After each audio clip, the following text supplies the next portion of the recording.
Halo, apa kabar teman-teman? Ketemu lagi dengan saya, Rahmat Petuguran dari jurusan Bahasa dan Sastra Indonesia, Universitas Negeri Semarang. Ini adalah vlog yang saya buat dalam serial kuliah daring sosiolinguistik yang saya kembangkan untuk membantu mengembangkan perkuliahan daring, blended learning di jurusan Bahasa dan Sastra Indonesia, tempat saya bekerja. Nah, sebelumnya kita pernah mendiskusikan tentang hakikat sosiolinguistik, membahas tentang hubungan bahasa dan masyarakat, juga pernah mendiskusikan tentang konteks. Hari ini saya akan lanjutkan materi tentang variasi bahasa. Menurut saya, variasi bahasa adalah konsep yang sangat penting dalam pembelajaran sosiolinguistik.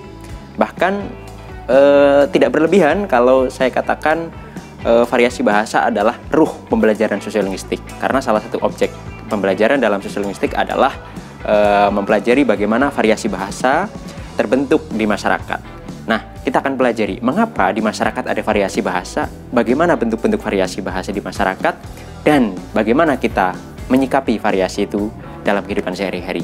Kita akan bahas itu satu persatu.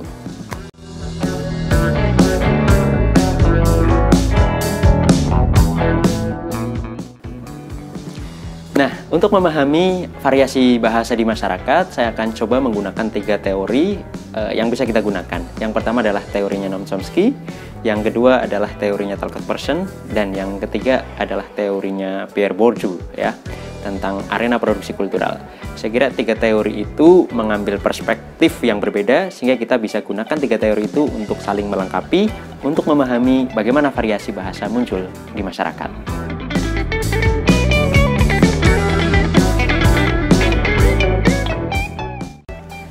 Baik teman-teman, teori pertama yang coba kita akan gunakan untuk memahami variasi bahasa di masyarakat adalah teorinya Noam Chomsky, ya.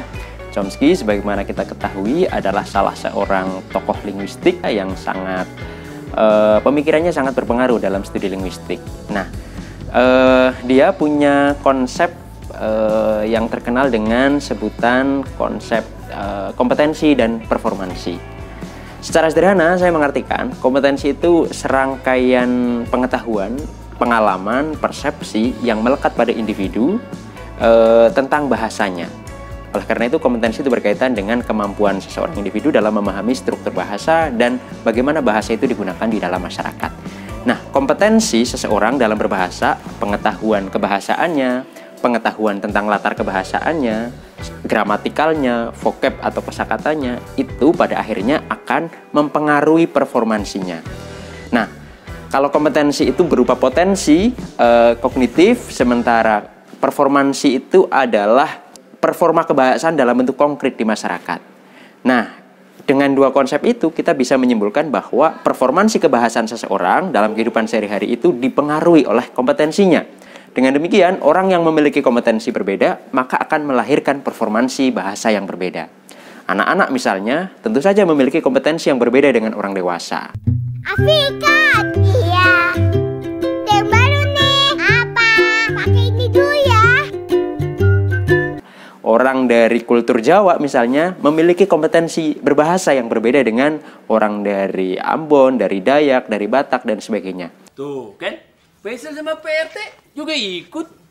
Ya wes, sana berangkat. Awas lo kalau Bang Tigor bohong. Ah, mana berani abang bohong sayang ya. Karena itulah, orang yang memiliki kompetensi berbeda akan melahirkan performansi kebahasaan yang berbeda juga.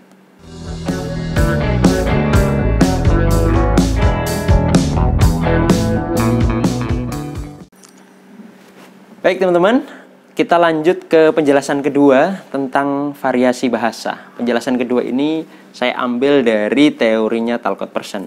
Nah, teori perubahan sosial ini menurut saya relevan kalau mau kita gunakan untuk memahami konsep variasi bahasa. Kurang lebih begini, ada skema yang dikembangkan oleh Talcott-Persson yang menunjukkan bahwa perilaku manusia itu dipengaruhi oleh sistem kepribadiannya. Sementara sistem kepribadian manusia itu dipengaruhi oleh sistem sosial tempat dia hidup. Sementara sistem sosial itu dibentuk oleh satu sistem budaya. Mari kita coba bahas satu persatu. Sistem perilaku manusia misalnya.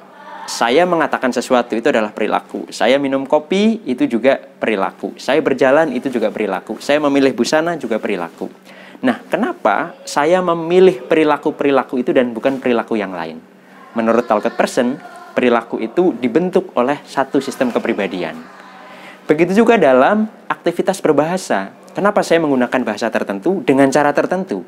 Kenapa saya berbahasa dengan cenderung vulgar, sementara orang lain cenderung semu misalnya. Nah, variasi bahasa demikian dibentuk oleh sistem kepribadian seseorang. Orang dengan kepribadian introvert misalnya, tentu saja akan berbahasa dengan cara yang berbeda dengan orang yang memiliki kepribadian ekstrovert. Apa-apa nih? Pinjem ember sebentar. Minjem ember sendiri bentar, malah meper ke gua lu. Enggak. Orang belum kepake gitu loh. Belum kepake apa emang lagi dipakai? Enggak. Orang yang memiliki kepribadian dan ideologi cenderung liberal misalnya, tentu saja akan menggunakan kata-kata yang agak berbeda dengan orang lain yang punya ideologi konservatif. Beginning today, the United States of America gets back control of its borders, gets back its borders. Nah, dengan demikian perilaku verbal maupun perilaku nonverbal itu dikendalikan oleh sistem kepribadiannya. Nah, kita lanjut ke atas. Kenapa sistem kepribadian orang itu bermacam-macam? Talcott Persson berteori bahwa sistem kepribadian itu dibentuk oleh lingkungan, oleh status sosial tempatnya hidup. Misalnya, saya adalah laki-laki. Kelaki-lakian saya itu didefinisikan secara sosial oleh tempat saya hidup. Emang kepribadian dan perilaku laki-laki itu seperti apa? Bergantung pada bagaimana cara lingkungan mendefinisikannya. Ya kamu harus sungguh-sungguh. Karena cinta bukan mainan. Kowe ki cah lanang. Nah, lalu bagaimana status sosial itu dibentuk? Menurut Talcott Persson, status sosial itu dibangun oleh satu sistem yang lebih superior lagi, bernama sistem budaya. Saya menafsir yang dimaksud sistem budaya adalah satu sistem yang abstrak, yang berisi nilai-nilai, yang berkaitan dengan konsep baik dan buruk, benar dan salah, bagus dan tidak bagusnya sesuatu. Ini konsep yang abstrak. Tetapi konsep abstrak ini betul-betul memiliki superioritas karena bisa membentuk sistem sosial yang ada di bawahnya. Nah, dengan demikian dari teori Talcott Persson kita bisa simpulkan bahwa variasi bahasa di masyarakat itu dibentuk oleh satu sistem perilaku, yang sistem perilaku itu dibentuk oleh sistem kepribadian, sementara sistem kepribadian dibentuk oleh satu sistem sosial. Sementara sistem sosial itu dikendalikan oleh sistem yang lebih superior, yaitu sistem budaya. Dengan demikian kita bisa pahami kenapa orang berbicara dengan cara yang berbeda. Karena mereka memiliki kepribadian yang berbeda, hidup pada ruang sosial yang berbeda, dengan nilai-nilai yang berbeda juga.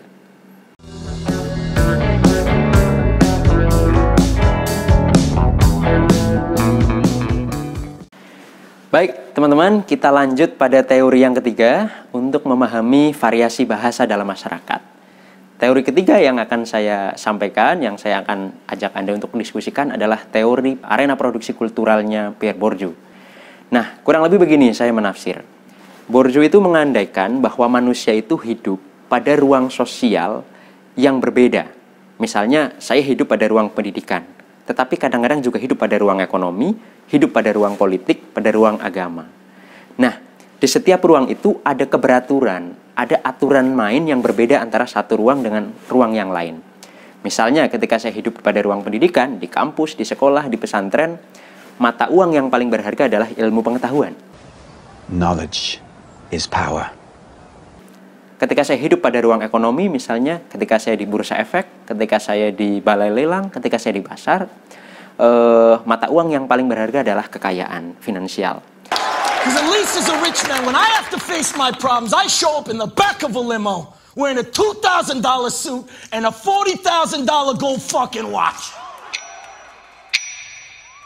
Ketika saya hidup di ruang agama, arena agama, yang barangkali sangat berharga adalah kesalehan.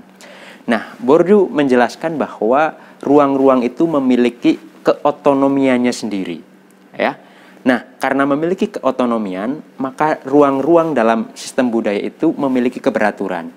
Manusia, supaya memperoleh keuntungan paling banyak ketika mereka hidup di ruang-ruang yang berbeda itu, akan coba menyesuaikan diri dengan keteraturan yang terbentuk di ruang itu.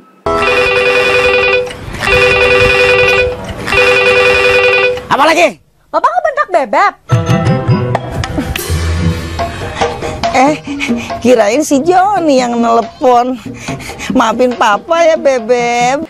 Nah, bahasa merupakan satu instrumen atau alat yang digunakan manusia untuk bertransaksi secara sosial.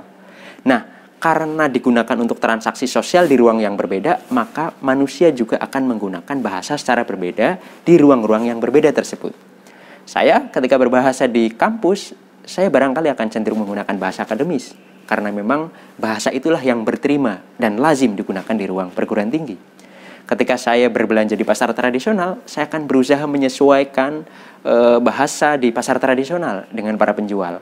Karena dengan cara itulah saya mungkin akan berterima di sana dan mendapatkan keuntungan lebih di arena ekonomi itu. Begitu juga ketika saya misalnya dalam satu kesempatan harus berkhutbah di masjid. Maka saya akan berusaha menggunakan bahasa dengan menyesuaikan keteraturan yang ada di ruang keagamaan. Nah, dengan konsep itu, Borju bisa menjelaskan mengapa kita memproduksi bahasa secara berbeda. Mengapa ada begitu banyak variasi bahasa di dalam masyarakat? Karena sistem sosial kita sendiri memang dibentuk sangat beragam. Nah, manusia ketika memasuki berbagai arena itu berusaha menyesuaikan. Karena itulah manusia melahirkan berbagai bentuk variasi bahasa.